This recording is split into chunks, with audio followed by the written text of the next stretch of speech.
Duel Argentina melawan Mesir memperebutkan tiket perempat final. Kita bahas dengan analis sepak bola Bung Gita Suwondo. Terima kasih telah hadir di studio Kompas TV, Bung Sama-sama. Gita. Bung Gita, ini jelang pertandingan Argentina melawan Mesir. Ini Lionel Messi masih menjadi andalan atau justru akan dibaca sama Mesir? Ini menjadi faktor kelemahan. Kalau kelemahan sih saya nggak terlalu yakin akan menjadi kelemahan. Tapi gini, melawan Tanjung Verde, Argentina berpikir bahwa mereka tidak hanya Messi. Karena Tanjung Verde menutup semua pergerakan Messi. Messi masih lolos dengan 1 gol. Tapi selebihnya tendangan bebas Messi dibaca oleh Fosinha. Kemudian gerakan Messi juga dibaca. Kemudian kalau kita lihat 10 pemain Argentina itu kan pakai sepatu pink. Dan Messi pakai sepatu putih. Tujuannya adalah mereka tidak perlu lama-lama untuk tahu Messi ada di mana. Dan kemarin pada saat melawan Tanjung Verde terlihat bahwa setiap gerakan ke arah Messi ditutup oleh para pemain Tanjung Verde. Mesir pasti akan melakukan yang sama, dan ini yang harus diwaspadai oleh Argentina, bahwa tidak harus selalu kepada Messi, ada pemain lain yang juga bisa cetak gol. Artinya kan ini sistem pertahanan ataupun penyerangan dari Argentina ini sudah bisa dibaca dong, Yes, dengan Mesir. dalam 4 pertandingan ya. Artinya seperti apa Anda membacanya? Mungkin Mesir tidak akan bermain seperti Tanjung Verde yang rapat di belakang. Karena Hasan Hosan itu striker. Pada saat dia menangani tim, dia selalu berfilosofi untuk menyerang juga. Terlihat pada saat uji coba mereka melawan Brazil pun mereka bermain terbuka, open, mereka kalah 1-2. Pasti ada pelajaran yang diambil bahwa tidak semua harus dengan penyerangan dan harus ada balas di belakang. Mereka belum terkalahkan sampai saat ini. Mereka juga punya rekor baik untuk pertama kali mereka lolos sampai 16 besar dan berjuang untuk ke perempat final. Apakah Argentina tidak terkalahkan? Messi pernah gagal ke 8 besar tahun 2018. Argentina pernah gagal bersama Maradona ke 8 besar. Jadi ini peluang sebenarnya bagi Mesir, walaupun diunggulkan tetap milik Argentina. Kita sekarang lihat statistik dari gol yang diciptakan oleh Messi ini, Lionel Messi, pesta bola dunia ini. Ada 7 gol, 320 menit bermain tanpa assist. Anda melihatnya seperti apa, Bung Gita? Ya, ini 7 gol dia luar biasa di usia yang 39 tahun, 38-39. 4 tahun lalu di usia 34-35 dia juga bikin 7 gol dalam 7 pertandingan. Ini dia 320 menit karena pertandingan terakhir grup dia tidak main penuh. Tapi mungkin yang harus dipertanyakan adalah 0 assist ini. Ini artinya kenapa semua pemain bertumbuh kepada Messi, memberikan assist kepada Messi. Messi tidak. Padahal Messi kan posisinya adalah nomor 10, seharusnya dia juga melakukan hal yang sama, dan tidak adanya assist dari Messi ini yang akan berkurang pada saat Messi ditutup oleh para pemain Mesir. Tidak ada pasokan bola kepada Lautaro Martinez misalnya, kepada yang lain-lain, bahkan membutuhkan gol Lisandro Martinez yang pada saat mereka mengalahkan Tanjung Verde, bukan golnya Messi. Jadi ini yang harus dipertimbangkan oleh Argentina, bahwa sekarang semuanya sudah tahu untuk menjaga Messi dan tidak harus hanya Messi yang bisa cetak gol. Anda melihatnya bahwa nanti dalam pertandingan ini di Piala Dunia 2026 ini Messi akan mengejar gelar top skor? Kalau lihat Messi sih seharusnya tidak ya, karena yang penting adalah bagaimana mempertahankan gelar. Top scorer itu akan datang bersama, karena kalau kita lihat di final tahun 2022, dia kan seolah-olah menjadi top scorer sebelum kemudian Mbappe bikin hat-trick. Dan dia tidak berusaha mengejar menjadi 8 gol juga, tapi bagaimana memenangkan Argentina. Dan saya rasa hal yang sama juga akan dilakukan oleh Messi. Kita lihat head to head Argentina-Mesir. Ada 2 kali pertandingan yang sudah, pertandingan pertama ini tahun 2008 dan tahun 1928. Ini selalu dimenangkan oleh Argentina. Betul. Kalau melihat 2 pertandingan ini kan Argentina selalu menang. Apakah dalam pertandingan perebutan tiket perempat final ini Mesir ingin balas dendam, menunjukkan dirinya bahwa dia memang layak untuk perempat final? Harus balas dendam sih enggak ya, karena ini udah lama sekali. Ini tahun 28 waktu sepak bola Amerika Latin, Eropa jauh di atas Asia, Afrika dan segala macam. Ini mereka juga runner up Olimpiade, ini belum apa-apa. Ini 2008 sudah lama sekali, udah berapa? 18 tahun yang lalu. Jadi saya pikir yang harus diperhatikan oleh Mesir adalah bagaimana menutup rapat pertahanan mereka, bukan balas dendam, tapi bagaimana mengimbangi lini tengah Argentina. Tanjung Verde pernah melakukannya. Secara ranking Mesir kan di atas Tanjung Verde, jadi mereka mungkin juga melakukannya dengan skuad yang mereka miliki. Bukan hanya Mo Salah di sana, ada Trezeguet, ada Zizou, ada Muhammad Zico juga di sana. Jadi saya pikir nggak sementereng Argentina, tapi Mesir punya peluang untuk bisa setidaknya merepotkan Argentina. Meskipun Mesir dianggap sebagai kuda hitam, artinya Argentina juga jangan sampai meremehkan Mesir. Ya, harusnya seperti itu ya. Oke. Karena sekarang Cristiano Ronaldo sudah hilang, Neymar sudah hilang. Ya. Buruk buat sepak bola kalau dalam seminggu terakhir 3 legenda hilang langsung. Karena jangan-jangan begini Bung Gita, nanti bisa jadi Mesir ini pecah telur mengalahkan Argentina. Ya, Argentina pernah kalah tahun 94 pada saat diunggulkan ada Maradona di sana walaupun terkena doping saat itu dari Romania yang kemudian melaju sampai ke perempat final. Mereka pernah gagal di 2018 juga di Rusia. Jadi ada Messi di sana. Jadi bukan tidak mungkin hal yang sama terjadi juga. Kita lihat prediksi line up-nya sekarang Bung Gita. Ini Argentina rencananya akan memakai 4-4-2 lalu 4-2-3-1 yang dilakukan oleh Mesir. Anda melihatnya seperti apa? Ini ada Zico dan Salah. Salah juga. Ini Asyur ya. Asyur ini bisa sering bertukar tempat dengan Salah. Jangan juga dilupakan Asyur ini yang bikin 2 gol. Pertama kali dia mencetak gol di pertandingan pertama, kemudian kemarin pada saat berhadapan dengan Australia, Zico adalah di depan, Lashin yang sudah bisa bermain kembali setelah sebelumnya dia terkena akumulasi kartu merah sehingga tidak bisa dimainkan. Marmoush ini yang Zico akan ada di kiri, Marmoush yang akan di kanan, akan di depan. Marmoush ini salah satu striker berbahaya bermain untuk Manchester City sekarang. Kalau ini utamanya adalah Lautaro Martinez, Enzo Fernandez diperkirakan akan bisa main kembali. Ini lapangan tengah yang saya pikir salah satu yang terbaik di Piala Dunia kali ini. Almada yang harus diperhatikan karena belum dalam kondisi yang fit. Jika melihat komposisi ini, susunan pemain ini, gimana nih Mesir akan menghadang Messi? Sebenarnya ini 4-4-2, artinya apa? Ini 2 lapangan Tagliafico dan Almada akan saling bekerja sama, demikian juga Molina dan De Paul. Tapi balik-balik lagi, kadang-kadang yang berfungsi hanya De Paul, sedangkan kalau kita lihat di sini, 5 pemain ini sudah menyatu dengan sangat baik. Setidaknya urusannya adalah Mesir belum pernah kalah, Mesir bisa mengajak tim manapun untuk ke adu penalti. Argentina juga jagonya adu penalti, jadi bukan tidak mungkin ini pertandingan nanti akan berujung ke adu penalti. Dan harus diingat bahwa Argentina juara dunia dengan adu penalti. Mereka mengalahkan Belanda di perempat final 4 tahun lalu juga lewat adu penalti. Kita melihat bahwa Mesir ini punya Mohamed Salah ini. Yes. Kita jika ada Mohamed Salah, mungkinkah bisa melihat kelemahan Argentina? Salah kadang-kadang di kanan, bisa masuk ke tengah juga. Kemudian Salah utamanya adalah tendangan bebas dia yang harus diwaspadai. Tapi Salah kan dalam setahun terakhir ini agak menurun penampilannya. Belum dalam kondisi terbaiknya. Tapi saya pikir dia perlahan tapi pasti menjadikan Piala Dunia ini perpisahan dia yang paling baik. Yang bisa dia lakukan mungkin lolos ke perempat final. Yang harus diwaspadai adalah jangan membiarkan Salah untuk bergerak di sisi kanan. Itu jadi tugas Almada dan juga Tagliafico.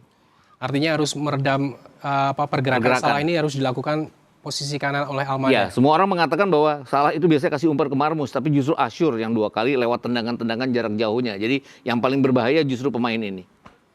Jika Mesir memilih bertahan total atau mematikan Messi misalnya, apakah Argentina cukup punya variasi serangan untuk tetap membongkar pertahanan mereka? Saya rasa iya, De Paul, McAllister, kemudian Enzo Fernandez dan Almada. Kalau Almada dalam kondisi fit, ini lini tengah yang bisa disebut salah satu yang terbaik dari semua tim. Dan mereka masih bisa ke Lautaro Martinez. Juga ini terlepas dia tangguh sebagai bek kanan, ini Hani ini sudah 2 kali melakukan gol bunuh diri di 4 pertandingan Mesir. Jadi ya balik-balik lagi. Terakhir melawan Australia di babak 32 besar. Jadi titik lemahnya justru ada pada sang kapten ini, Hani. Jika kita melihat pertandingan ini, Argentina melawan Mesir dan Mesir ini dianggap sebagai kuda hitam. Ini memikul beban psikologis yang besar Argentina yang difavoritkan atau Mesir yang akan membawa harapan menjadi wakil Afrika yang akan melaju lebih jauh? Saya pikir kalau kita bicara keseluruhan, Afrika sudah ada wakil ya, namanya Maroko.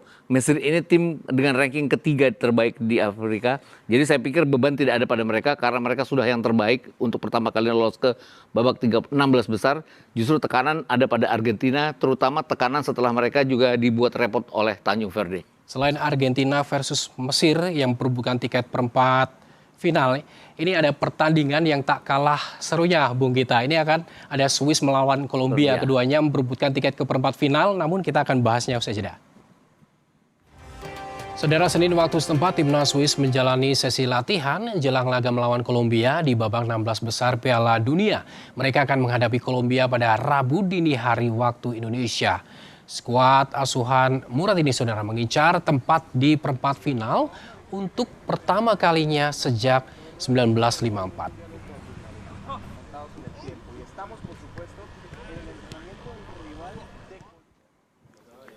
Latihan ketat juga dilakukan tim Kolombia jelang pertandingan melawan Swiss pada babak 16 besar Piala Dunia 2026. Kedua tim ini dijadwalkan akan bertanding pada Rabu dini hari.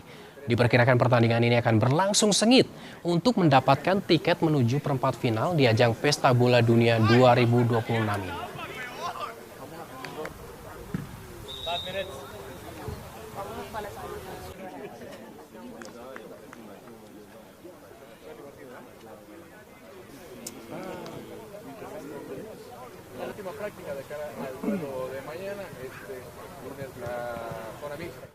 Swiss dan Kolombia saling bersaing untuk memperebutkan tiket terakhir ke perempat final. Langsung saja kita bahas masih bersama analis sepak bola Bung Gita Suwono. Bung Gita, Ya. ini melihat Swiss dan Kolombia, bagaimana Anda melihat perjalanan mereka di Piala Dunia, Bung Gita? Kolombia luar biasa di kualifikasi, artinya mereka ada di urutan ketiga ya, di bawah Argentina dan Ekuador.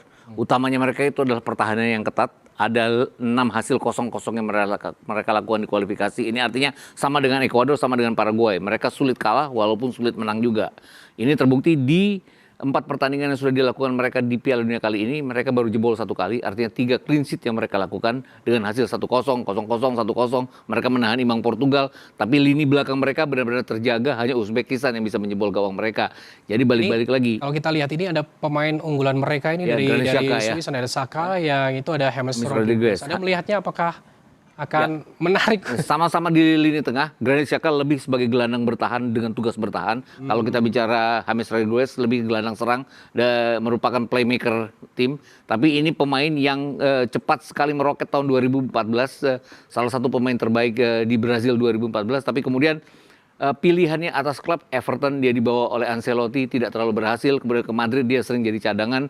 Pelan-pelan dia juga keluar dari Eropa, tapi sekarang mencoba kembali mengangkat Kolombia. Dia salah satu pemain yang berhasil membawa balance di pertahanan Kolombia sehingga mereka sering mendapatkan hasil 0-0. Ini artinya Swiss tidak terkalahkan dalam 2 tahun. Ini tim yang sulit kalah karena mereka punya pertahanan yang ketat dan juga punya Luis Diaz di depan. Jadi akan sangat berimbang. Ini ada Saka, ada Rodriguez, ini sama-sama lini tengah ya? Ya, lini Kira-kira dalam pertandingan nanti, ini siapa yang akan menentukan ritme pertandingan? Kalau kita bicara Xhaka kan dia sering menjadi tulang punggung dari Swiss sendiri, walaupun sekarang juga sudah ada Vargas di sana. Kemudian mereka punya lini depan Mazambi, ada Bril Embolo juga yang sudah mencetak gol cukup banyak juga di Piala Dunia kali ini. Jadi lini belakangnya tidak terlalu rapi, tapi lini tengah dan lini depan mereka itu yang membuat mereka 2 tahun berturut-turut sejak kalah di Euro mereka tidak terkalahkan. Kita sambil lihat prediksi line up-nya antara Swiss melawan Kolombia. Nah ini, Rodriguez ditaruh di depan. Yes, Rodriguez bisa ini kadang-kadang. Ya, ada Saka di belakang. Ya, kadang-kadang Luis Diaz dan Suarez dan Luis Diaz ini tandem di depan, kemudian Rodriguez berada di belakang mereka. Kemudian di belakang lagi ada Lerma yang lebih gelandang bertahan, ada Arias dan Puerta juga.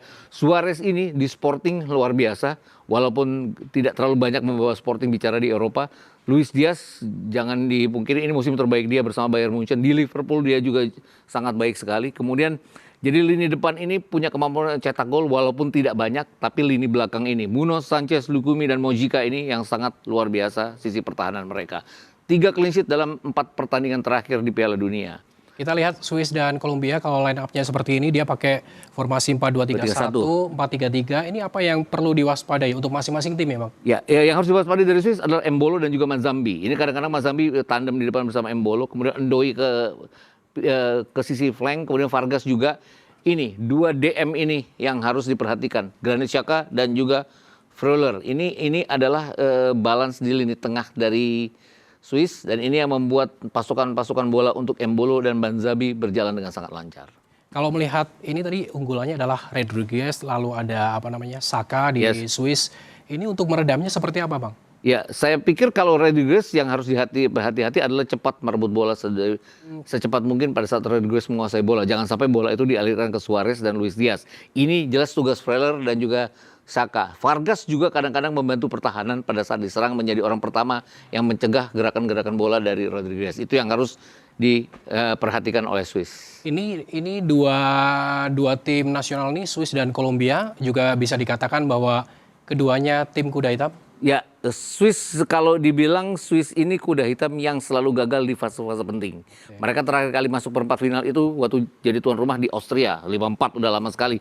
4 tahun lalu mereka sebenarnya luar biasa. Hanya kalah 1-0 dari Brazil, mereka mendapatkan 6 poin, menang dari Kamerun, menang dari Serbia, tapi dihancurkan oleh Portugal di 16 besar dengan 1-6. Sering sering tidak konsisten dan kolaps di pertandingan-pertandingan penting. Ini salah satu pertandingan penting di mana mereka punya potensi untuk terjadi yang hal serupa karena potensi dari Luis Diaz dan juga Suarez sendiri. Karena kita bicara Portugal 4 tahun lalu, ada Cristiano Ronaldo yang dicadangkan, tapi ada Gonzalo Ramos yang menciptakan hat-trick saat Di itu. Swiss versus Kolombia ini ada di 16 besar memperbuatkan tiket untuk perempat Perempat final. final. Lalu ada Argentina melawan Mesir. Kita lihat 16 besar pesta gol. Nah, siapa yang akan menang nanti? Ini kan akan saling melawan. Misalnya Argentina melawan Mesir. Jika menang Argentina akan melawan Swiss atau Kolombia. Ada prediksinya seperti apa? Saya pikir tetap Argentina di sini dan kemungkinan juga Kolombia di sini. Tapi ini potensi adu penaltinya besar karena pertahanan Kolombia sendiri. Argentina dan Kolombia harus juga menyelamatkan hegemoni Amerika Latin yang sudah hancur karena Brazil tersingkir, Ekuador sudah tersingkir, Paraguay sudah tersingkir. Ini kesempatan bagi mereka karena kalau mereka mengisi dua di sini setidaknya ada satu Amerika Latin yang akan bermain di semifinal nanti. Oke, Argentina melawan Mesir, Swiss, Kolombia. Siapa yang paling siap jika nanti terjadi adu penalti? Kalau bicara adu penalti, saya masih berpendapat bahwa Argentina dan justru Swiss yang bisa memenangkan laga. Ini harusnya tidak adu penalti. Kolombia punya Luis Diaz untuk bisa menentukan kemenangan. Jika dari dua pertandingan ini, pertandingan yang paling ditunggu dinanti Saya pikir ini ya. Kenapa? Argentina Mesir karena memiliki Messi itu. Karena memiliki Messi dan di sini Ronaldo sudah gugur, di sini Neymar sudah tidak ada. Mbappe masih ada, Haaland masih ada. Jadi apakah Messi yang legenda masa lalu akan mengikuti jejak yang muda-muda atau kembali bersama Neymar dan Ronaldo pulang ke negaranya? Antara Argentina dan Mesir, Anda pasti akan menjagokan Argentina dong. Ya, harusnya seperti Dan itu. kalau Swiss sama Kolombia, Harusnya Kolombia, tapi kalau Kolombia. adu penalti ini rasa-rasanya Mesir karena mereka punya penjaga sekarang gawang ini yang bagus. pertanyaan saya, Anda yakin Argentina akan masuk final? Saya nggak yakin kalau Argentina masuk final karena dua faktor ini. Ada Norwegia, ada Inggris. Yes. Seperti itu. Oke, lalu kita misalnya melihat nih Swiss, Kolombia apabila nanti adu penalti ataupun menang Swiss lalu Argentina, Mesir akan menangkan Argentina. Ketika melihat Norwegia dengan Inggris. Saya pikir semifinalis ini ya, ngomongin final. Ya, finalis. Siapapun semifinalisnya di sini, ini yang saya pikir akan melaju ke final. Sama saja, ini yang mungkin harus dipertanyakan. Kalau Spanyol berhadapan dengan Perancis. Tahun lalu Spanyol itu ketemu Perancis dengan Spanyol menang 5-4 di semifinal Euro Nations League. Oke. Dan Spanyol sempat unggul 5-1. Jadi ini akan sangat menarik kalau ini ketemu di semifinal. Sama menariknya jika Norwegia atau Inggris bertemu dengan Argentina di semifinal. Prediksinya berapa skor? Argentina, Mesir, Swiss, Kolombia. Saya pikir ini masih potensi Argentina untuk menang 2-1. Walaupun tidak mudah, tapi dalam 90 menit. Baik. Selanjutnya? Yang ini 2. Kolombia menang dalam 120 menit. 2-1 juga. 2-1. Oke, nanti kita akan lihat apakah prediksi dari Bung Gita Suwondo ini benar atau salah karena pertandingan akan segera dimulai pada pukul 23 untuk Argentina, lalu dini hari ada Swiss Kolombia. Ya, jam 3 Terima kasih Bung Gita Sama-sama. Suwondo telah hadir di Kompas TV, Sama-sama. analis sepak bola.